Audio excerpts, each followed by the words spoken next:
Welcome back to Sunday Night Spookies, the podcast dedicated to exploring the mysterious and the spooky unknown. My name is Lex. And I'm Sarah. And this is episode 7, Psychic Abilities. So psychic abilities. Yes. Here we are. Mm-hmm. Psychic abilities, if you don't know, they could be any extraordinary talent or ability, such as telekinesis, bending the spoon back with your mind, or moving the pen across the desk with your mind, or having every household item be strewn around your house like Matilda. Yeah. They could be automatic writing, pyrokinesis, psychometry. Yep, which are some of the ones we're going to talk about today. If you just look up psychic abilities, you get lists of them. Yeah. That's what we did. And we picked what we thought were the most interesting of them. And so we're going to talk about some psychic abilities today. And I'm pretty interested. Some of the things that I found were pretty interesting. Yeah. So I'm pretty excited for it. Yeah, me too. So we are going to start with psychometry. So psychometry is a psychic ability in which a person can sense or read the history of an object by touching it. Okay. That kind of reminded me of on Lost. Have you ever watched Lost? Oh, yeah.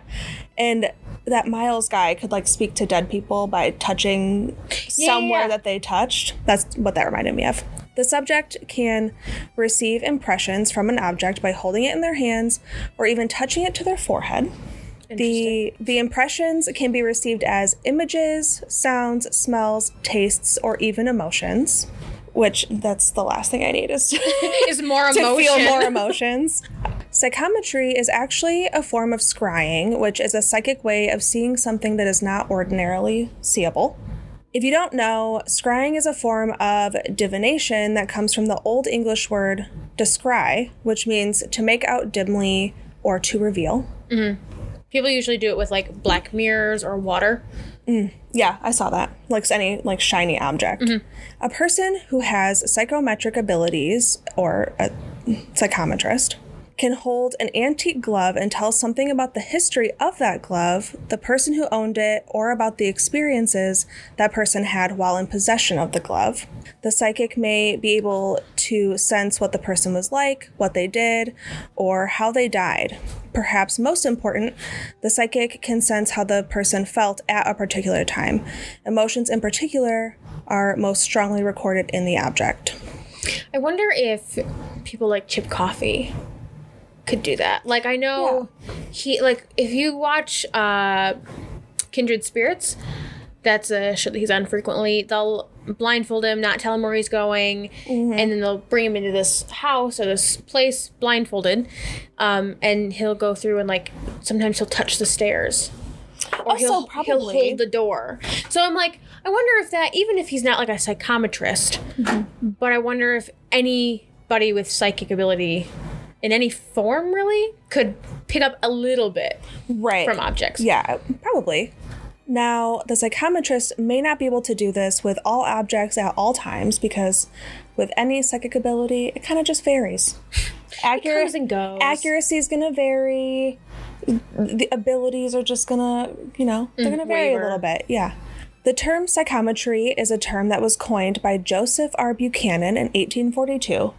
So, kind of a newer term. Yeah. Newer in the fact that it was almost 200 years ago. kind of gross to think about, but it came from the Greek words psyche, meaning soul, and metron, meaning measure. Okay, soul measure. That makes sense. Which will make even more sense as we continue. Speak too soon. Buchanan was an American professor of physiology, and he was one of the very first people to experiment with psychometry. He actually used his students to help him with his experiments. He would place various drugs. I don't know what that means. What kind of drug? A pharmaceutical or an extracurricular? A placebo. I don't know.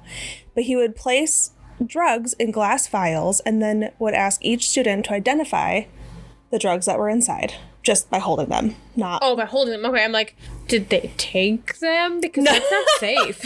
No, just by holding them. Okay. And to his surprise, their success rate at identifying them was very great. More than just a chance. But was it controlled? Here's the thing. I think he just had his students line up in a classroom. I wonder if it was stuff that he already had in his classroom, and it was like, Maybe. oh, I've seen that bottle before. Maybe. He said glass vials, which would tell me it's see-through. Well, right, but if you go up to my medicine cabinet and was like, I dissolved this pill in this water, tell me what it was, I'd be like, well, I have, like... all of these. Right. But... if I've seen them before, I might, like, oh, the chances of you picking up the vitamin D is pretty great. Their success rate was so great that he published a book about it. A whole book. Yeah. Called Journal of Man. That's a grand title. It's a grand title. Journal of Man. Yeah. And he explained the phenomenon of them knowing. Psychometry.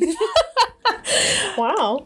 He explained the phenomenon by theorizing that all objects have a soul that can retain memory. Okay. And I really kind of like that. Yeah, that makes sense. Because, like, if I'm holding something my grandpa owned, that brings back memories, which then brings back emotions, and then it's all kind of tied together, and I feel like this it's something you don't want to get rid of.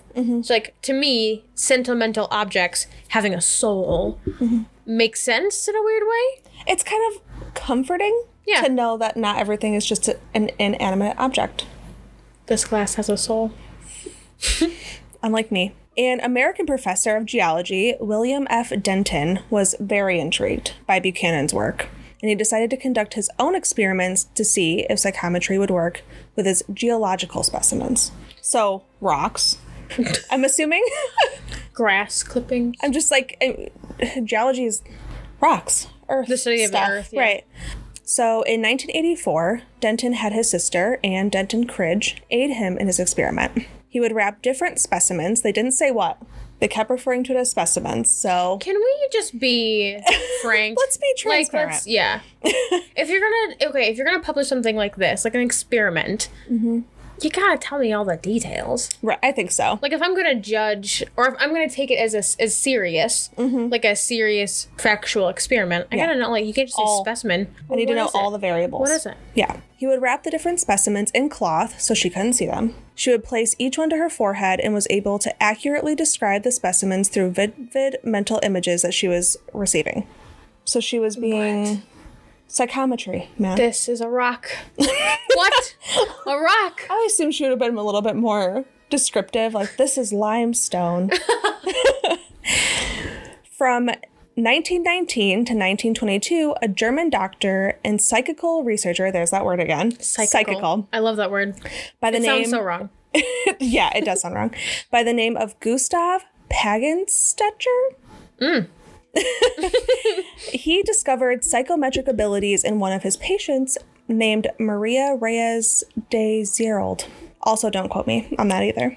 While holding an object, Maria could place herself in a trance and state facts about the object's past and present, describing various sights, sounds, and smells about the object's experience in the world.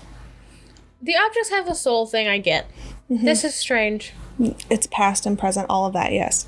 Pagenstetcher's theory is that a psychometrist could tune into the experimental vibration condensed into each object. Okay. Yeah. There is more. His vibration theory is the one that's taken most seriously by researchers. Oh. Yeah, I found that pretty interesting. Okay. In Harper's Encyclopedia of Mystical and Paranormal Experience, it states that, quote, psychics say that the information is conveyed to them through vibrations imbued into the objects by emotions and actions in the past, unquote. Okay, that I get that. Like, if you're already a psychic or you already have some kind of psychic ability, being able to pick up an artifact from World War II, that theory makes sense.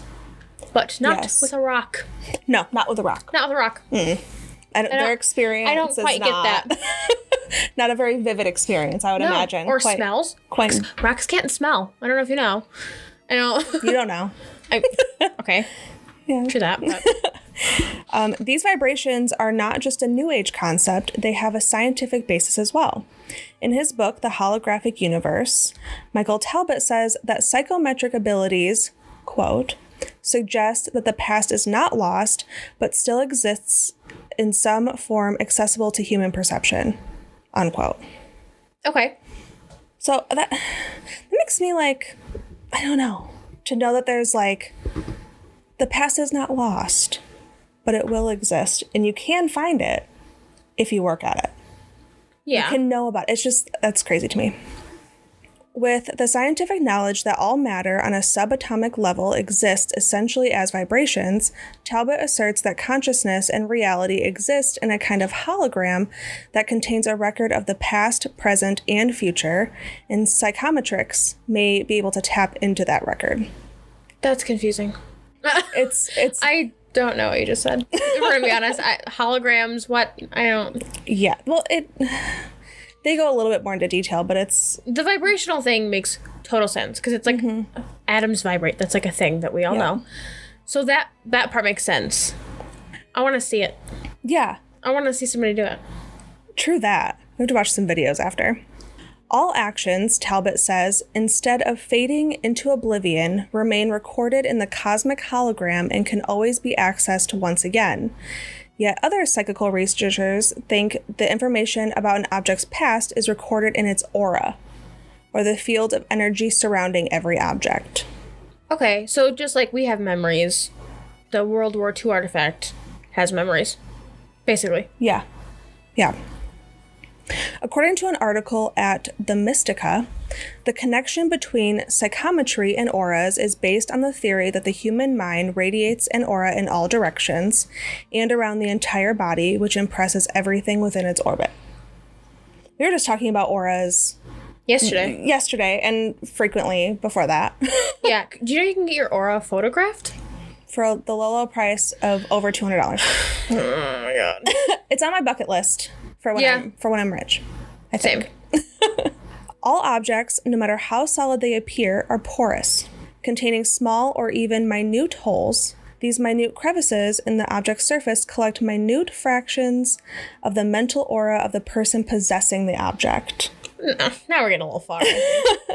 Since the brain generates the aura, then something worn near the head would transmit better vibrations. Because that's like where the human aura comes from. Is when you see like Your third eye, pictures your of crown. auras, it's always like fanning out from the head. Because and with aura photographs, they make you put your hand on like an electric plate, basically. Yeah, there's like a bunch of technology and like equipment involved in doing it. Basically, because we like looked up how to do it. Because we wanted to see if we could do it for cheaper than $200. No.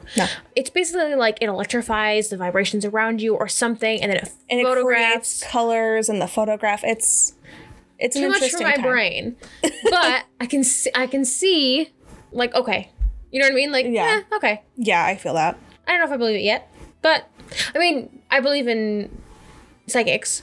Yes. Like you and I both went to go see a medium, and that was mind blowing. And I watch Chip Coffee all the time. I love Chip Coffee, and he's always right about everything. Right. So maybe. And benefit of the doubt, he could be told things off camera and blah blah blah. But I hope not either. Chip Coffee, my man. So I'm open to seeing it. There's definitely more. Psychometry, Psychic Gifts Explained, I think that's a book, likens the ability to a tape recorder since our bodies give off magnetic energy fields. That they do. If an object has been passed down in the family, it will contain information about its previous owners, and the psychic can then be thought of as a tape player, playing back the information stored on the object. Okay. Maybe you need to hone in your skills, girlfriend. I got a ring from my grandpa. I'm down to try. Yeah. I'll try anything. I'll just, you know what? I won't tell you. I'll hand you like a baggie one day. Like one of our velvet pouches we have. What's in here? Yeah, I'd be like, our various velvet pouches that we have. That sounds weird. It sounds weird, but we're weird people. So well, it's like fine. our EMF detector came in a velvet pouch. Some of our pendulums came in velvet pouches. I'm just gonna put a ring in there, or put something in there that I've had passed down through my family, and be like, tell me about do this. Do this. I'm gonna butcher this name. I'm just gonna say that right now. We're gonna try. I'm gonna try really hard.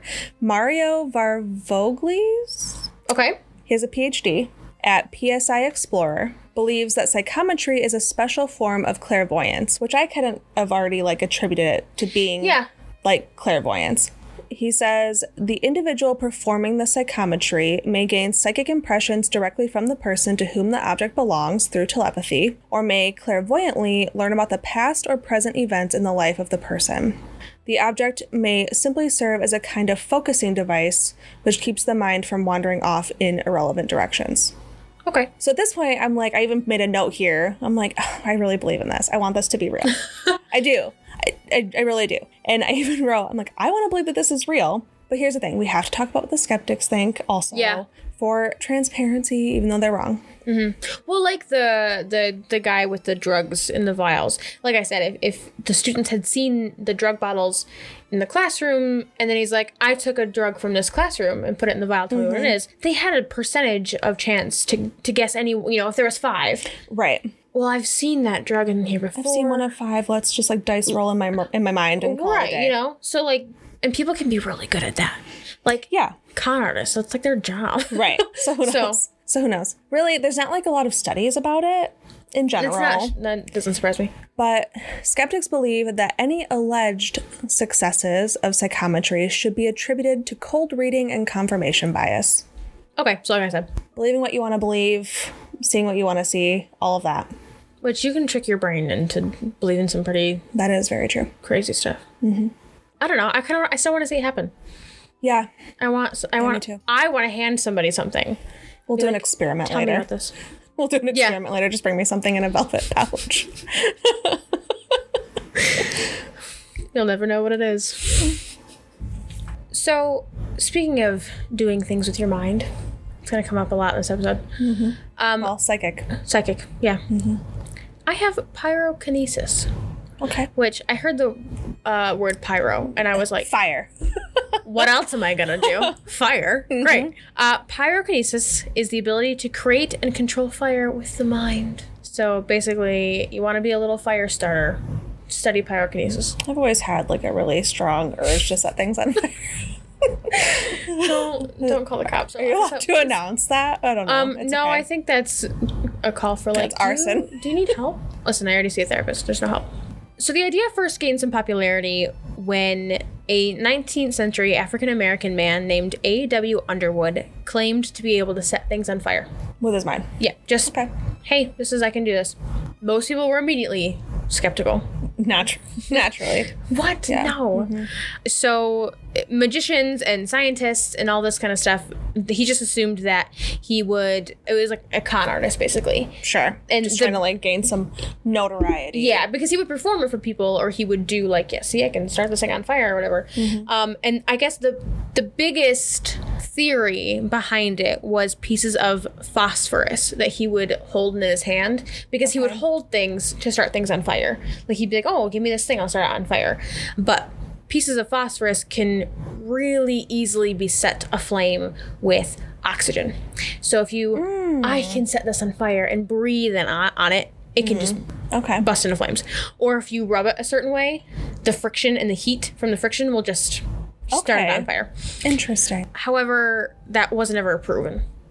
And he would later claim that he would have a specific scientist come and view his pyrokinesis ability. And he would definitely know the difference between a piece of phosphorus and, he would be able to tell what it looks like if it was present. Okay. And it was kind of, no one ever knows how he did it. If it was pyrokinesis, if it was a hoax. And so that's kind of where the whole thing blew up, is... Pun intended. I couldn't hold it in. Look at me. I'm making puns. So that's where everything started.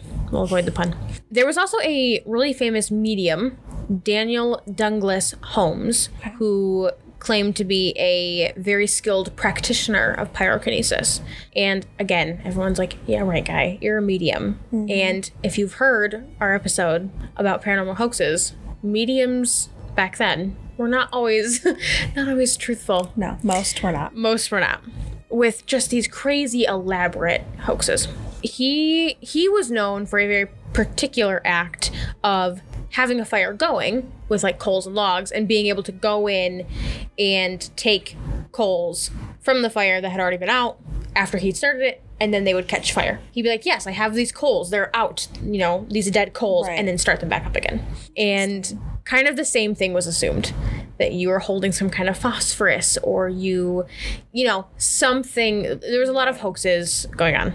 Again, these ones were never confirmed. There's a lot of them are, let me touch this thing, I can hold it and set it aflame, which gives much leeway for... Right, it's not like you're looking at something across the room like, oh, I can set that on fire over there. That thing across the room, I have, instead of physically touching it. Funny you say that.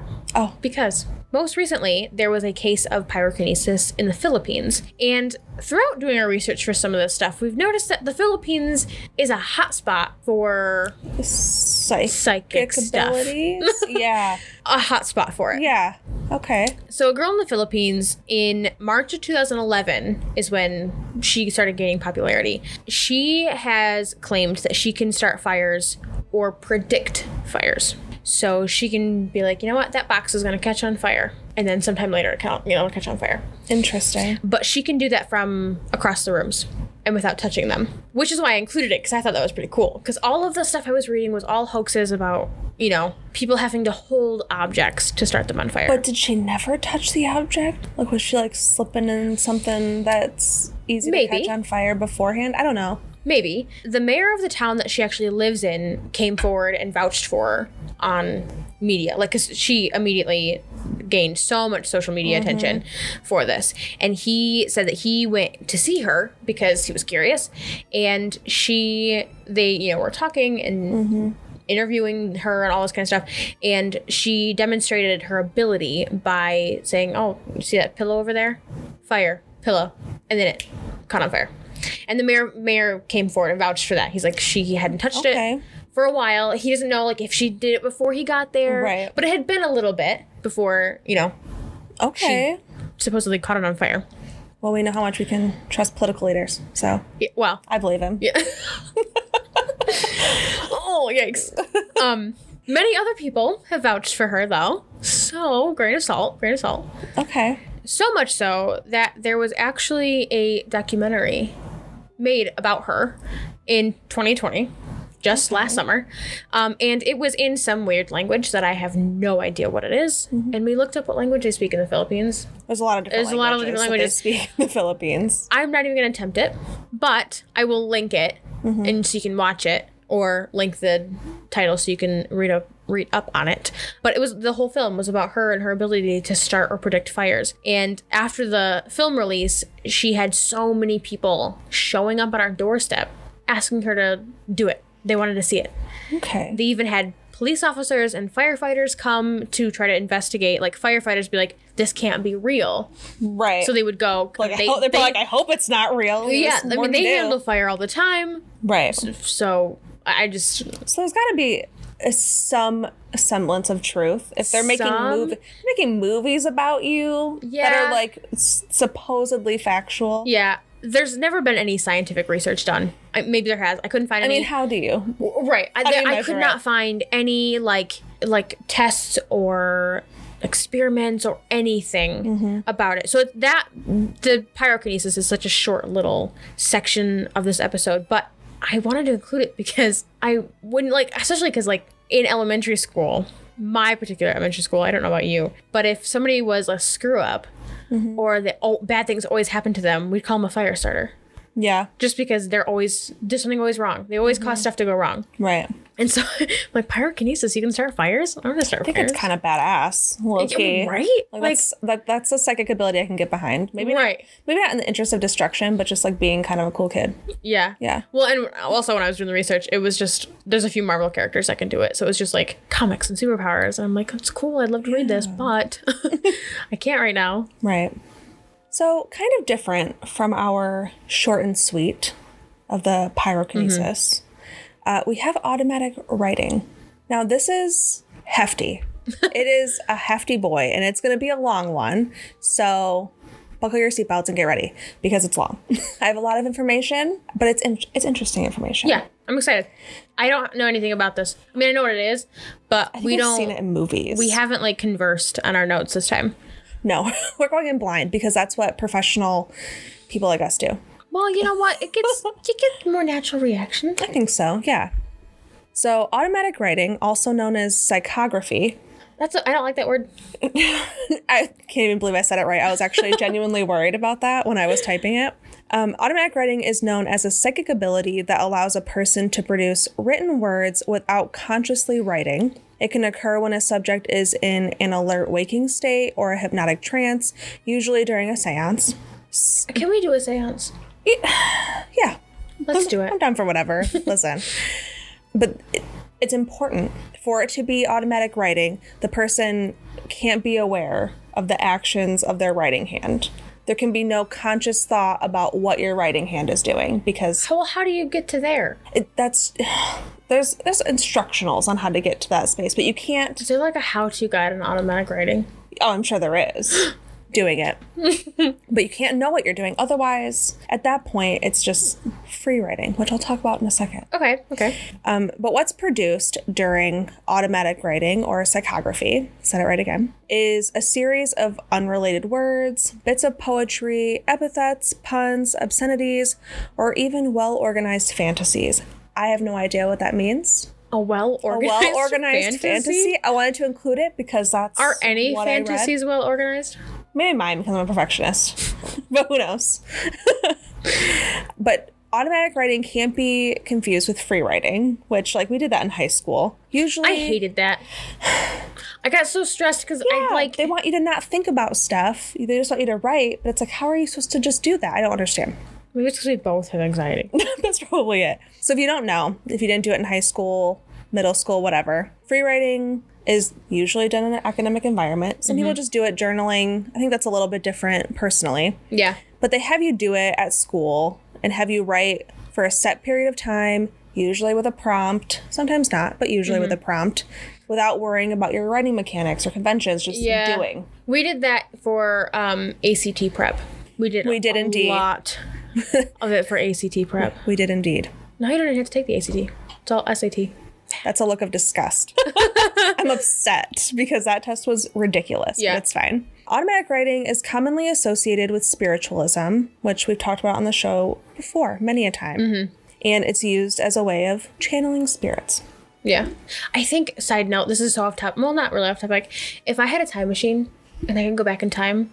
To spiritualism era? I would. Absolutely. I want to go to a seance where people are, like, conjuring up fake apparitions with rubber gloves and puking up cotton for ectoplasm. Sorry, for context. Vomiting cheesecloth sounds interesting. Listen to our hoaxes episode if you haven't.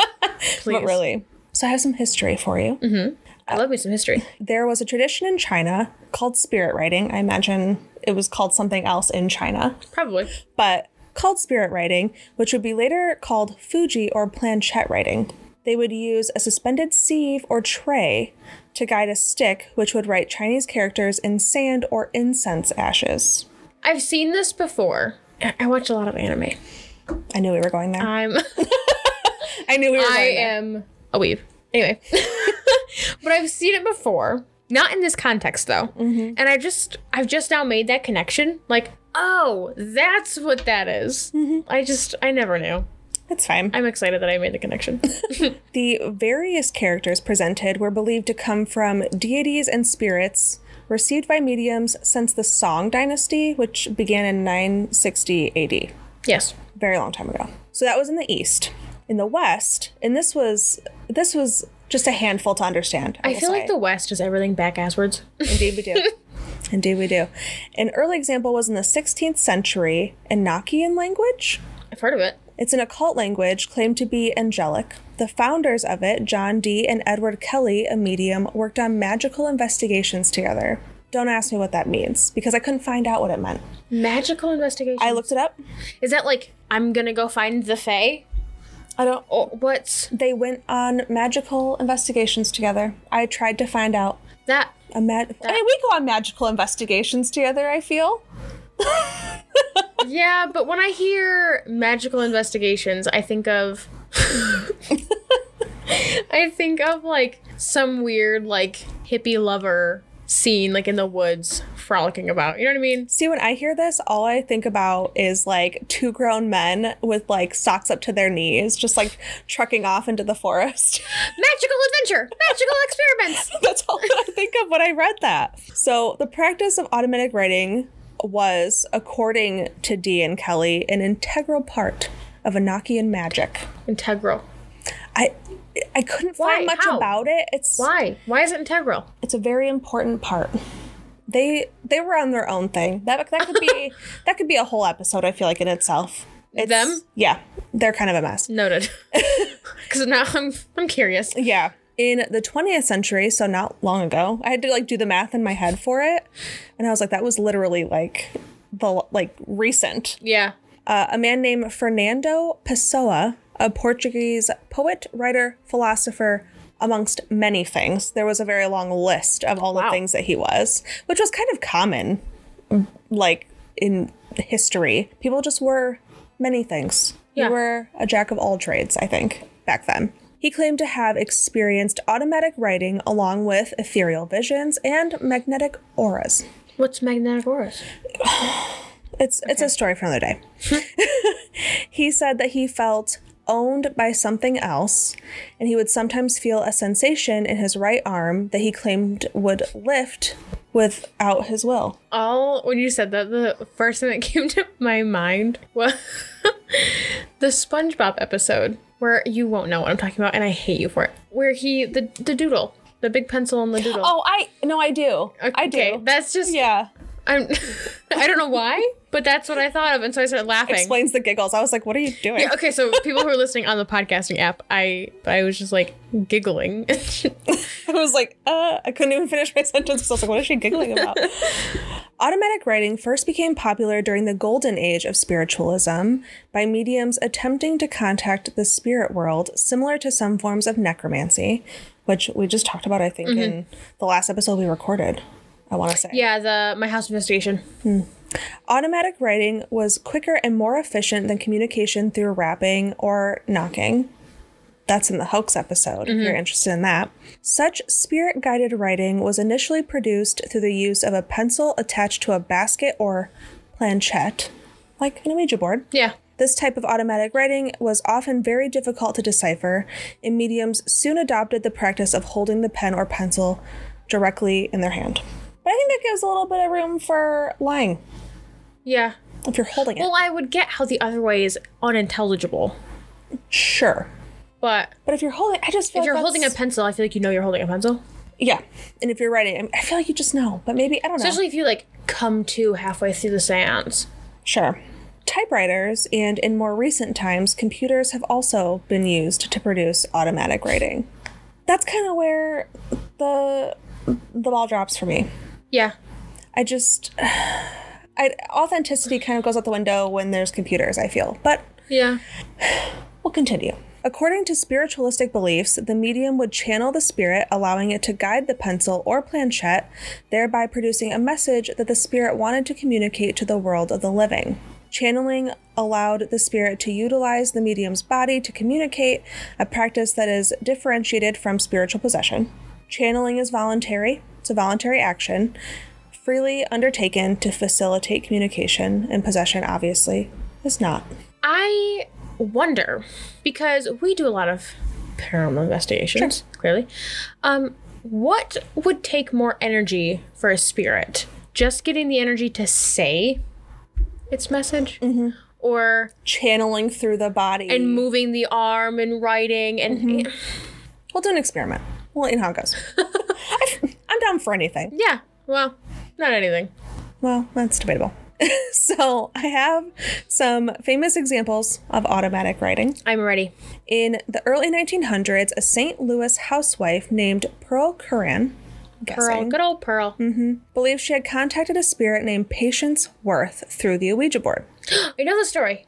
Do you? I don't. Okay, well, it's new to me. Old to you. It's fine. Patience began to dictate what would become nearly 5,000 poems, a play, several novels, and many short works. Crazy. Initially, Curran used the Ouija board to receive Patience's messages, but as time went on, she found the Ouija board cumbersome and began to use automatic writing instead. Well, if you're writing novels and plays with a Ouija board, one letter by letter, and the time that takes to slide. And yeah, no, she's right. Unlike many mediums, Karen did not feel the need to go into a trance and channeled patients while in a fully conscious, aware state of mind. Skepticism. Ding, ding, ding. Yep, that's a big old red flag if I ever heard one. Authorities have studied the works of the alleged patient's Worth, and many have concluded that it's highly unlikely that Pearl Curran would have been able to create the literary style, vocabulary, history, or subject matter present in Patience's writing. So they kind of studied her a little bit, and they were like, there's no way this woman... So I don't know if they're calling her dumb. Well, I mean, like, what else? You are too dumb. Well, here's... Okay, what else would they be saying?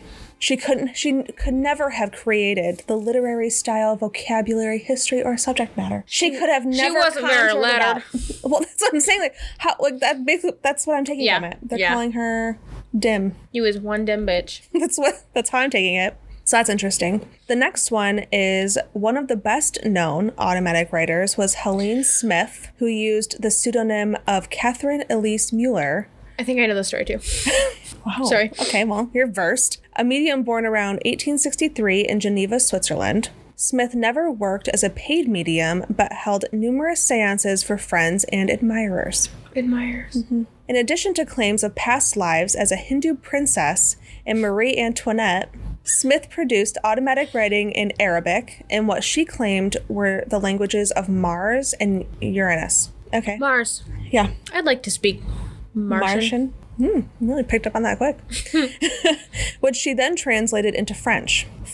Yeah, Martian is so easily converted into French. Yeah, I think so. Theodore Flournoy, a professor of psychology at the University of Geneva, studied Smith's mediumistic abilities and determined that the so-called Martian alphabet was simply the subconscious construction of an imaginative woman. There we go. Being imaginative. Once Fun fact, people actually can create their own languages. There was a guy that I went to high school with who was really schizophrenic, and he had his own language, and he created his own time system, and the teachers all had to learn to run and to do his classes and everything on his own time system, or else he'd get really, really upset. I wonder if that's she just was able to create her own language altogether. Maybe. Other investigators supported the claim that Smith's alphabet was indeed extraterrestrial. Smith was a popular figure with the Surrealists in the early 20th century. You know, guys, here it is. I am an expert in extraterrestrial languages. Yeah, me too. I was a little embarrassed. I know a lot of people. You don't want to admit it. I know a lot of people don't believe in it. Mm-hmm. It's kind of out there. But I have to be truthful. Thank you for coming forward. Honestly, it's about time. I have another one. The Brazilian medium Francisco Chico Xavier, born in 1910, was one of the most prolific automatic writers in history, having produced about 100,000 pages of work. Xavier began his automatic writing in primary school, where he won an essay contest with an essay he claimed came from a spirit. Though he never continued his education, Xavier produced books of a scientific and literary quality that appeared to be a bit beyond his abilities. I mean, he dropped out of school. Okay, imagine winning a writing contest and be like, thanks, I got it from a ghost. Thanks, it was mine, but you also can't really, say it was plagiarism because... It was a ghost. I technically wrote it. Yeah. He was a popular figure in Brazil, appearing on talk shows in the 1960s and 70s, and donated the income from his books and any donations he received to charity. That's nice. Yeah. Xavier never made an attempt to produce any scientific proof of his abilities, and supporters claim that the size of his body of work, the diverse subject matter, and different styles are evidence enough of Xavier's authenticity. Evidence enough. Mm-hmm. Yeah. So maybe there was no study done. They're just he did a lot and he did it good. Did it goodly. Ghost. It's authentic. Ghost. So I have a couple of hoaxes. The other ones weren't hoaxes, apparently. Love me some good hoaxes. Yes. Arthur Conan Doyle, who we hear about a lot. A lot. From the along with others that I will also mention. In his book, The New Revelation, written in 1918, wrote that automatic writing occurs either by the writer's subconscious or by the external spirits operating through the writer. Doyle and his wife led an automatic writing seance with Harry Houdini, where Lady Doyle wrote 15 pages of purported messages from Houdini's mother, although this information was immediately discounted as fraudulent by Houdini. Houdini has spent his life discrediting people, and I kind of love it. His whole life. There's so much. Like, in the hoaxes episode, he was just like, no, scrap it. You guys are lying. And every hoax. And we did that research separately, completely separately. Yep. And we were both like, did you talk about Harry Houdini? Yeah. Wow. Every hoax we talked about. He's just hanging out like, you guys are lying. Scrap it. Let's go to the next one. The medium Pierre L.O.A. Keeler, his 3 middle initials, not sure why, had an alleged spirit writing communication from Abraham Lincoln, currently exhibited... Did he have the photo too? Maybe. Who knows? It's currently exhibited at the Lily Dale Museum. Despite Lincoln being a well-known skeptic and Keeler having been known to employ magician's tricks, this is used as one of the many examples of skeptics purportedly endorsing spiritualism posthumously. Skeptical investigator Joe Nickell, who also comes up a lot, he's like the modern day Houdini. He's just like, no. Yeah. No, you guys are lying. You suck. Nickell made a detailed examination of the spirit writing, and he concluded that it had no resemblance to Lincoln's handwriting and described the message as bogus. Bogus. What a great thing. That's bogus. It's bogus. I love that. And, well, if you're... Okay, here's a question. If your automatic writing, is it in your handwriting or is it in the ghost's handwriting? Good question. Because that makes sense, because to me, it'd be your own handwriting. And if you're... There's people that study handwriting. I can't remember the word for a course. But it would be very easy for someone who does that for a living to be like, that's absolutely not his handwriting. Right. But if you're automatic writing, to me... Well, they must have assumed... I mean, Joe Nickell, skeptical investigator, was like, that's not Lincoln's handwriting. Shut up. Liar. Liar. Basically. Pants on fire. He was able... Pyrokinesis. It all comes back. There was also an apocalyptic cult. You know, every great story starts out with, there was an apocalyptic cult. Yes. It gets better. Led by a lapsed Scientologist. Oh, no. Named Keech. Keech? He and his followers... How do you spell that? Keech. Keech. Keech. Okay. He and his followers were waiting for an alien ship to take them to the non-existent planet Clarion. Well, what else are you going to wait for? Yeah. And save them from a worldwide flood that was to commence at midnight on December 20th, 1954. So the world was always going to end in December of some year, is what we've determined. Yeah. When that did not occur, Keech allegedly got an automatic writing message from God, calling the whole thing off. Change of plans. I'm running late. The wife's being grumpy. Her hair's not looking right. I'm not coming. Yeah, God was like, it's just not happening. So, okay. Another example of automatic writing is the Brattleboro Hoax. When Charles Dickens died in 1870, he left The Mystery of Edwin Drood unfinished. Yes, he did. According to the printer, T.P. James, this angered Dickens' spirit so much that he channeled the rest of the novel through his hands. And this was supposed to have begun on Christmas Eve of 1872 and continued in thrice weekly sessions until completion. I love the word thrice. Me too.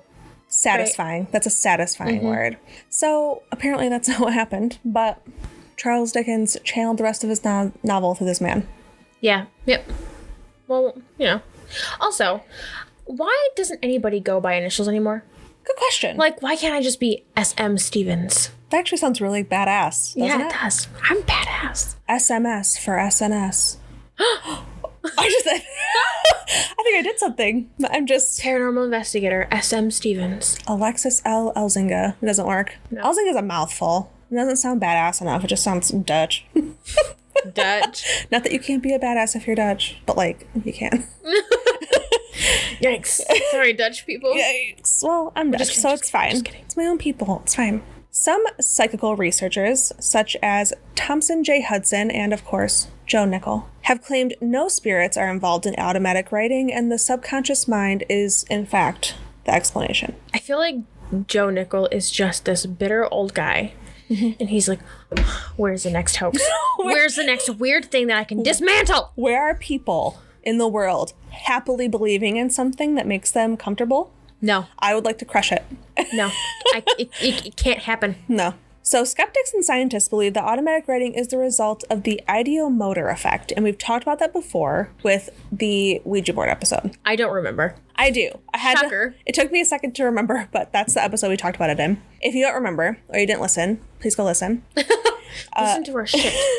The ideomotor effect is a psychological phenomenon in which a subject, me, you, whoever, makes motions unconsciously with their body. It comes from the terms idea, meaning idea, or mental representation, and motor, meaning muscular action. The ideomotor effect is most often used in reference to the process in which a thought or mental image brings about a seemingly reflexive or automatic muscular reaction. Okay, so like when I watch videos of people trying to land kick flips on their skateboard and they like, and you're like, they make out with the pavement, and I like, I think I think that's more of a that's no. Is that an empathetic reaction? I think so.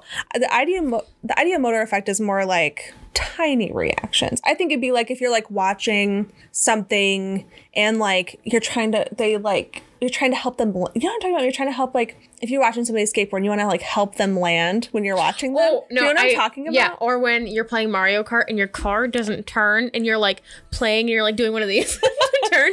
But then you don't think about it though either. No. And so these movements are usually pretty small. So like I think if I was watching somebody skateboard and they were like about to land, I'd be like, yeah, like just it's like a very small movement, but you're not thinking about it. You just kind of do it. Mm-hmm. But most of the time, any of these movements are going to be unnoticed by the subject. Many subjects of automatic writing were unable to be convinced that their movements were originating from within themselves, leading researchers to believe that, quote, honest, intelligent people can unconsciously engage in muscular activity that is consistent with their expectations, unquote. So basically what they're saying is, if you're moving, you're not doing it on purpose, but you're probably doing it. Yeah. Because you're not going to move because you want to necessarily, but like you have expectations. So like you're sitting down to write and you're like, oh, I'm not, like you're trying not to think about it, but you also have expectations. Yeah. So that's kind of like when I'm really nervous. I'll like bounce my leg or I'll like hit my hand on my leg. Mm-hmm. I don't like, so, oh, I'm nervous. I have to do this. It's just a thing that you do. Yeah. So. But I don't think I could write full playwrights and novels. No. Doing that. I think that's a little much. But I do think it's kind of crazy that people are writing beyond their abilities. Yeah. Kind of. I mean, that one guy dropped out of school. Martian language. Extraterrestrial. I don't know. Interesting. I also, in that scenario, I feel like it's interesting because what she was giving people, from my understanding, is she was giving it translated to French. So is she just writing in French and then claiming that she translated it from Martian language? You know? I don't know. I want to believe in automatic writing, and I think I do to a degree. Yeah, I think it can happen. Especially if you think about, like, being in a trance or being hypnotized, and maybe the hypnotherapist is like, okay, write down... Like, people will do that for, like, therapy methods. Like, oh, I was abused as a kid. I need to go back and process it. They did talk about automatic writing for therapy, but I left that out. Well, yeah. So, like, I completely agree where it's like, okay, I have to go back and relive this horrifying event, or I have to go do something in my past through being hypnotized. Mm-hmm. Write down what you see. And you don't really know you're writing it down because you're hypnotized, but your therapist is like, write this, put this in writing. Yeah, you know? This. Yeah. Very interesting. Yeah, to a degree, I would say. Our last psychic ability we're going to talk about is precognition. And this one I'm sure a lot of people can relate to. Okay. Because I know you've had dreams like this. My husband, Austin, recently, I didn't even tell you this, he's been having dreams of things that are like just about to happen. Sorry if you don't want me talking about this. Tough luck. That's what you get for living with somebody who does this. Right. A few days ago, he had a dream of, because usually he works thirds. So he'll go to bed during the day and I, go do stuff or whatever. And I usually wake him up with dinner. Like it's at like 6:30 or whatever. I'm like, hey, I made dinner. Here you go. But he had a dream of me coming in the room with dinner, waking him up. And then like 2 minutes later, I came in and woke him up with dinner. Like the dream was ending that I was doing that as I woke him up with dinner. And he was like, he looked at me and he was like, you wanna know what's crazy? And he's like, I just dreamt this. Just happened. And what was weird is he dreamt of what I was bringing him for dinner. I think I made burgers or something that night. And he's like, I dreamt that you brought me these, which to a grain of salt isn't out of the realm. That's what he always wants. Right. True that. Always. True that. So if you haven't already guessed, precognition is the ability to perceive future events. Kind of like That's So Raven. Have you ever seen That's So Raven? If you haven't seen That's So Raven, do it. Do it.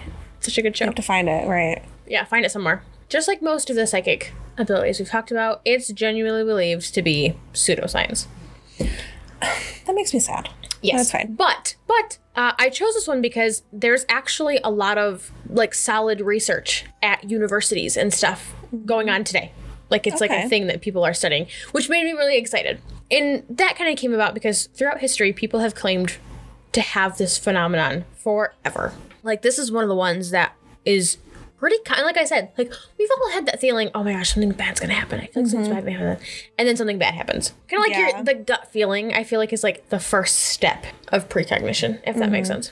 So, like I said, there's been many trials, experiments, research done on it, and one I'm gonna read right from the website because it's like a detailed excerpt of one of these trials.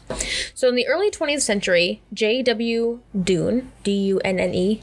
I'm assuming Dunne, a British aeronautics engineer, experienced several dreams which he regarded as precognitive. He developed techniques to record and analyze them, identifying any correspondences between his future experiences and his recorded dreams. So I bring this up because this is kind of like the bubbling up of the idea. Okay. It's like the first test or experiment of precognition. Okay. He reported his findings in his 1927 book, An Experiment with Time. In it, he alleges that 10% of his dreams appeared to include some element of future experience. He also persuaded some friends to try the experiment on themselves, with mixed results. Dunne concluded that precognitive elements in dreams are common, and that many people unknowingly have them. He suggested also that dream precognition did not reference any kind of future event, but specifically the future experiences of the dreamer.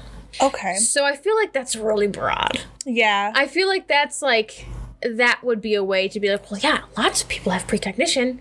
Right. It's the experience. Yeah. Not necessarily the like play I'm going to fall down the stairs, but, oh, I tripped and almost fell down the stairs. Right. You know? Mm-hmm. He was led to this idea when he found that a dream of a volcanic eruption appeared to foresee not the disaster itself, but his subsequent misreading of an inaccurate account in the newspaper. That's kind of where he got the idea of, oh, it's the experience. Right. Not the actual event. Sure. Okay. In 1932, he helped the Society for Psychical. There's the word again, and I screwed it up. In 1932, he helped the Society of Psychical Research to conduct a more formal experiment. But he and the Society's lead researcher, Theodore Besterman, failed to agree on the significance of the results. So basically, the guy who did the dreams was like, yeah, this is really true. And the researcher was like, maybe not. I don't know. Then the philosopher C.D. Broad remarked that, quote, the only theory known to me which seems worth consideration is that proposed by Mr. Dunne in his experiment with time, end quote. So basically, the only proof of any kind of precognition is the theory that it's the experience and not the actual play-by-play event. Interesting. Makes sense, but that's not really precognition. I'm sitting here analyzing every dream that I've ever had and just like trying to see how it fits into my life. And see if it's precognition. Are weird. I started writing mine down, and they're weird. We have an episode about dreams coming up. Mm-hmm. So, as modern technology has grown, better ways have come about to test precognition. In 1969, a man named Helmut Schmidt, which I thought was such a great name, Helmut. Helmut. He introduced the use of high-speed random event generators for better testing. Now I had to look it up because random generators, it's a random generator. Mm-hmm. But basically these are little computing devices that will randomly output plus and minus signs. And then a computer that it's hooked up to will convert that random series of plus and minuses into binary code, like the equivalent binary code. And then a trained mathematician can then read that into like a number or a series. I don't know. That's all it said. Is that the mathematicians can read that. Okay. You lost me about halfway there, but it's fine. The idea is that the person being tested for precognition has to predict the outcome. And since all of it is randomly generated, there's no way for them to find a pattern after a few attempts. Okay. And then that would be just kind of like, oh, I see a pattern here. I'm just going to guess it. So we're putting effort into these. We're putting effort in. Okay. So if they guess it correctly a certain number of times, they're said to that's a sign of precognition. Experiments like these were carried out at the Princeton Engineering Anomalies Research Lab, but there were never any solid or definitive outcomes. And in the article I read, it actually said that there was no definitive outcomes due to major flaws in preparations or precautions. Okay, so we're not being very careful in our so take with that what you will. Okay. At least they didn't come out and say anything crazy. They were like, no conclusions because we can't seem to get our shit together, basically. I relate so hard. Yeah. Another method of testing for precognitive ability was a survey or questionnaire method that was used by a man named David Ryback. And this one I found pretty interesting because I have done stuff like this in like a stats class in high school. I don't remember much. I'm bad at math. So same. But I remember doing something similar. So David Ryback, he used the survey method that was supposed to test precognitive dreaming in a pool of college students. So we're back to the dreaming thing. Okay. That's popular. The precognitive testing always has links to dreams. Well, that makes sense too because, like, I think if you are awake, there's more outside influence, and like you're thinking about it as opposed to like when you're sleeping, you're not controlling your thoughts. Well, some people can. That's a whole other thing. Weird. But for the most part, when you're dreaming, it's your subconscious. You don't have control of it. But when you're awake, you're like, oh, let me think about this, or let me. Yeah. You're easily influenced. So that makes sense. So he gathered a pool of 433 college students, and initially 66.9% of them reported some paranormal dreaming, which you're like, 66%, that's good. Paranormal meaning out of the normal. Yeah. Upon further review, only 8.8% of the students had precognitive dreaming tendencies. And he had a formula almost for determining whether it was paranormal tendencies or precognitive tendencies specifically. And he was using the method proposed by J.W. Lambert, who was a former council member of the SPR. He proposed a 5-criteria method that needed to be met before an account of a precognitive dream could be regarded as credible. Okay. So basically, there's 5 things that need to happen in this dream, or 5 characteristics before that can be labeled as that was precognitive. Okay. Well, at least he's got a system going. Yes. Number 1, the dream should be reported to a credible witness before the event. So you have to... You wake up and you tell somebody immediately. Yeah, you have to tell somebody, I dreamt this specifically was going to happen. Well, that makes sense, because if you say it after the events happen, it's like, okay, sure, you dreamt that. Sure you did. Sure you dreamt that. So it seems kind of like, well, duh. But it's an important aspect. Number 2, the time interval between the dream and the event should be short. You can't say, 7 years ago I dreamed that this volcano was going to erupt. Right. That can be predicted fairly easily. Right. Or like, I'm trying not to be morbid, but like, oh, that person's going to get in a car accident. And then they get in a car accident 4.5 years later. Okay, well, the probability of getting in a car accident is pretty high. So that would make sense. Yeah. But if you're like, oh, that person's going to get in a car accident, and they get in a car accident 6 days later. Oh. Yeah. Okay. Yeah. Number 3. The event should be unexpected at the time of the dream. So the example of this I have is there's been a few family members in my family who have dreamed of just random passings of other family members that happened in succession very soon. Okay. Like very quickly after, like within months of each other, 3 of them. So you can't basically say, like, and this rule to me is like, well, if grandma's got cancer and she's not doing too well, and you have a dream that she passes, well, and she passes in a week. It's morbid. It's morbid, but it's an expected thing to happen. Right. You're already worried that she's ill.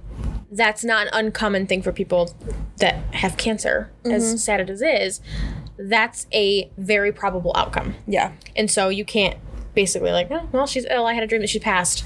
Yeah. Right. You're under stress. That's probably going to happen. Number 4. The description should be of an event destined literally and not symbolically to happen. So it has to be a feasible, literal thing in not just, I'm trying to think of an example of this, like the only thing that I can think of is like, oh, grandma's gonna die, but then she don't, like, just the person she was died or whatever. You know what I mean? Like, I don't know how else to word it. Like, has to be a literal death. Like it has to be a literal Not event. like, I don't know who she is anymore. She's dead to me or whatever. Yeah, they died. Number 5, the details of the dream and event should tally. Basically, the details in the dream need to be the same as the event altogether happen, and they can't be out of order either. Okay. So if I go to the bar and drive drunk and get in a car accident and you dream of that, but when I actually do get in a car accident, I got in a car accident on the way to the bar to get drunk. That's not a precognition. That's just a coinkydink. Quinkydink. Another more recent study, which this I was really interested in, and it's really cool, and it's like going on. I don't know if it's going on now, but it was very recent. It was a study at Northwestern University that suggests that some of us can predict when a deck of cards is against us, or when your boss is about to enter the room and you're sitting on your ass. I was the boss. And I was sitting on my ass. That was kind of pretty cool. Yeah. So the idea is your body can sense when something like that is going to happen. I think that's real. Oh, yeah. The university started by studying all the data they could find from past research about precognition. Okay. So they gathered everything up and they looked at all of it. And they found that one of the common things in almost all of this research, if done scientifically enough, usually for, psychic tests, you're hooked up to brainwaves and your heart's monitored and all this kind of stuff. In most of these tests, before an unexpected event happened, there was significant changes in the brainwaves, heart activity, and even the skin of the person being tested. And this event was without external, like they're not going to be like, oh, I wonder who's going to walk in the room, and someone walks in the room. Right, okay. So that basically suggests that people can subconsciously react before something happens. And they said that the changes in brain and your heart happened as much as 10 seconds before, which if you think about it, you're like, 10 seconds, that's not much. But for your body to react 10 whole seconds. But if you were going to sit here for 10 seconds, that's a hot minute though. Yeah. Like you're like, 10 seconds isn't that much. But I mean, that is kind of a while. Yeah. And they used the example of, you're sitting in the office and you're on your phone and your boss is about to walk in. Mm-hmm. And right as your boss walks in, you put your phone down. Yeah. And you sit up. Or if you're even really good at it, you can, in the 10 seconds, put your phone down, sit up, pull up the spreadsheet you're supposed to be working on. Are you attacking me? I'm just like, wait. That sounds exactly like my life. It's fine. And that happens. Mm-hmm. Like, that's happened to me. I'm sure that's happened to you. Oh, yeah. That's, you know what I mean? Like, that isn't a wild claim. But then, okay, here's a little skepticism. Okay. If you know the routines of certain people, you know what I mean? Yeah. Like, at my old job, I knew exactly what time my boss was going to come in the room within, like, a minute or two. Mm-hmm. I could guess. And, like, I'm not really a clock watcher anyway, so I wouldn't ever be like, oh, it's 3 p.m., let me put my phone down. But I think I would just, like... Well, once you get into the habit, you know. Right. And so your body's just like, oh, I'll put it away or whatever. But so, I don't know. Interesting. Yeah. Or there's been times, like, even, like, routines aside and habits aside, my youngest sister she just turned 8, I want to say. Mm-hmm. Terrible. I think she just turned 8. But she was born when I was, like, 16, 15. And I babysit all the time. And especially because I have like 3 or 4 other siblings, and she would be sitting on the couch with me, like when she could sit up. Obviously, not just like put a newborn on the couch. Not that reckless. Teach their own. Yeah. But when she was old enough to sit up on her own, she was sitting with me on the couch, and I'd be on my phone, or I'd be trying to find something on TV or doing something, and I would put my arm out and catch her. Right. As she fell. Couldn't see her in my periffs, whatever. I remember this one time, my mom was there and Cameron was there, my other brother. And I was sitting on the couch and she was sitting next to me and she was like on the back, like facing the back of the couch doing something, probably playing with the dog or the cat. Mm-hmm. And she tripped and fell backwards. And I turned and held my hand out and her head landed in the palm of my hand and I picked hyped it right back up. Yeah. And my mom was like, oh, what? And I was like, I don't know what just happened, but I saved this kid's life. Right? I was like, you could have just died. Like, dramatic. She wouldn't have died from falling off the couch. Maybe you have precognitions. But, I mean, that's what I can relate it to is, and that's the only time I can really remember precognitive tendencies in my life. And maybe that's just because I was hyper aware of a small kid next to me and the need to protect it, you know? I get that too. But stuff like that's wild. And I'm sure this stuff happens to people all the time. Right. And so that's why I picked precognition, is because I'm like, there's got to be people that can relate to that. Well, sometimes I wonder if you have it. Okay, rewind. How many times do you have a dream that you don't remember? Every night. If I don't write it down the exact second that I open my eyes, it's gone. It's gone forever. Or if it's particularly crazy, I'll wake up from it and immediately text you at like 5 a.m. Yeah, I've been writing mine down. They've been weird. Prepping for a future episode, but I gotta start doing that. I'm slacking. I started. I think chocolate makes it worse. Makes them crazier is a thing that I've noticed. And you're like, let me get some chocolate. But I mean, how many times do you have a dream that you don't remember, but it could very well be predicting something? I don't know if any of my dreams are predicting anything. Mine are weird. I have because weirdest dreams. Are just not feasible. Side note, okay, I'm going to tell you about a dream that I had when I was younger. It's, well, I'll snippet of it because we have a dream episode. But I used to have a dream that, like, Barbies, I was a kid, Barbies would, like, take their limbs off and, like, chase me. That's not precognitive, but if it is, we have a problem. I hope. But I used to, like, the weirdest dreams. And so I had a reoccurring dream, and I'll talk about it in the dream episode.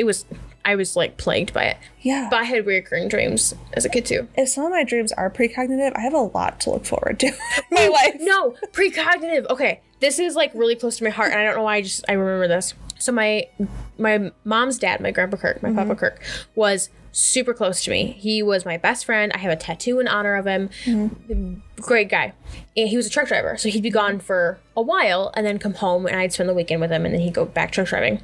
I think he passed away when I was like 7 or 8. So I was young. But I remember the last time I saw him, I was saying goodbye because he was going trucking and he was leaving from the house to get in his truck and go. And I hugged him and I said, I love you. I hope you don't die soon.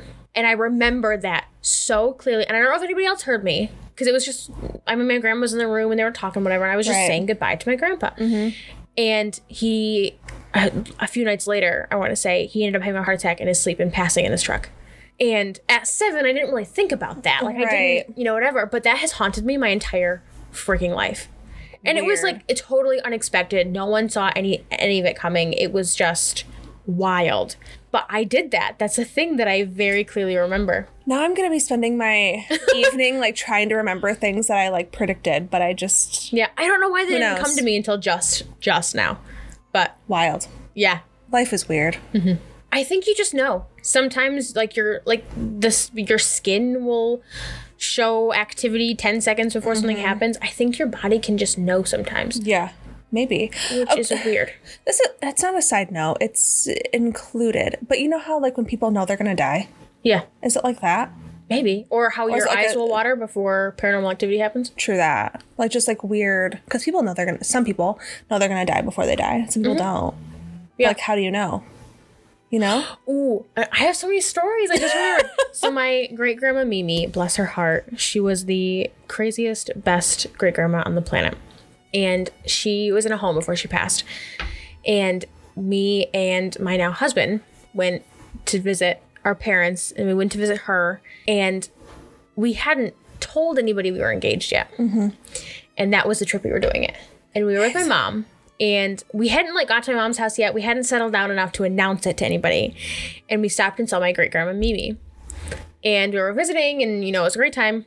And she wasn't doing very well. So we kind of had expected that, it wasn't going to take very long. And as I was hugging her goodbye and walking out the door, she said, make sure you let me know if you decide to get hitched. And we walked out. And I looked at Austin and he looked at me and we're like, no way she just said that. No way. Nope. And we got home to my mom's house. Mimi knows too much. Yeah, I know. We got home to my mom's house and we announced it. And I'm just... Wow, and I need to remember all the other precognitive things my family has done. Not only does Mimi know too much, she sold you all the way down the river. I was like, I hope. And I was like, after she said it and we walked out and got in the car, I'm like, I hope my mom doesn't say anything about it because I don't have to lie. And then 5 minutes later, I'm going to announce the engagement. Like, and she never did. She just thought it was funny. Yeah. Much to her surprise, as soon as we got home. Wow. But yeah, maybe my family is just a line of precogs. That's what I'm gonna call it. That's definitely what you should call it. So, have any of you experienced? Do you have any of these abilities? Yeah. We want to know. Can you bend things with your mind? We want to know. We won't tell anybody if you can set things on fire with your mind. But I want to be friends. Yeah. Confidentiality always, but we have to know. So, Scout's honor. So please let us know on any of our social media sites. We are on Instagram at Sunday Night Spookies, on Twitter at Sunday Spookies, on Facebook at the Sunday Night Spookies podcast, on TikTok at Sunday Night Spookies, and on YouTube, obviously. At Sunday Night Spookies. Yes. We also have some affiliate links in our description box. These are links to goods and services that you can purchase through us. We do get a small kickback if you do. We have a Buzzsprout link where you can start your own podcast if you'd like. Lots of fun. Mm-hmm. Best idea we've probably ever had. We're proof that anyone will listen to you. Yeah. Doesn't matter what you're talking about, even if it's weird. Right. And with Buzzsprout, it handles everything. It schedules your episodes. It keeps track of all your stats, your monetization, everything. It's a great website for podcast hosting. We also have an Instacart link where you can get your groceries delivered to you if you'd like. I hate grocery shopping. I did it today, actually in person, and it was the worst. It was terrible. I was honestly shocked. So many people. Yeah, I don't do it often. So you can get your groceries delivered in as little as an hour. And if you use our link, you get free delivery on your first order over $30. We also have some links to our spirit box and our EMF detector. 2 pieces of equipment we never leave behind.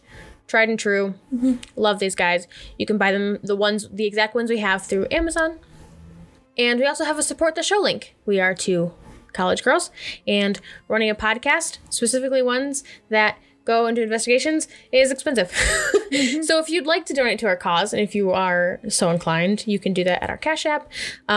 Every penny we get goes right back into creating more and better content. So if there's a location you want us to go, a hotel that you'd like us to go to, or you're just nice, you can donate at our Cash App. We hope you enjoyed this episode of Sunday Night Spookies. Join us next week for our episode all about doppelgangers. New episodes are released every Sunday evening. Thank you so much for listening. And as always, stay spooky.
He explained it by theorizing that all souls have a soul. Nope.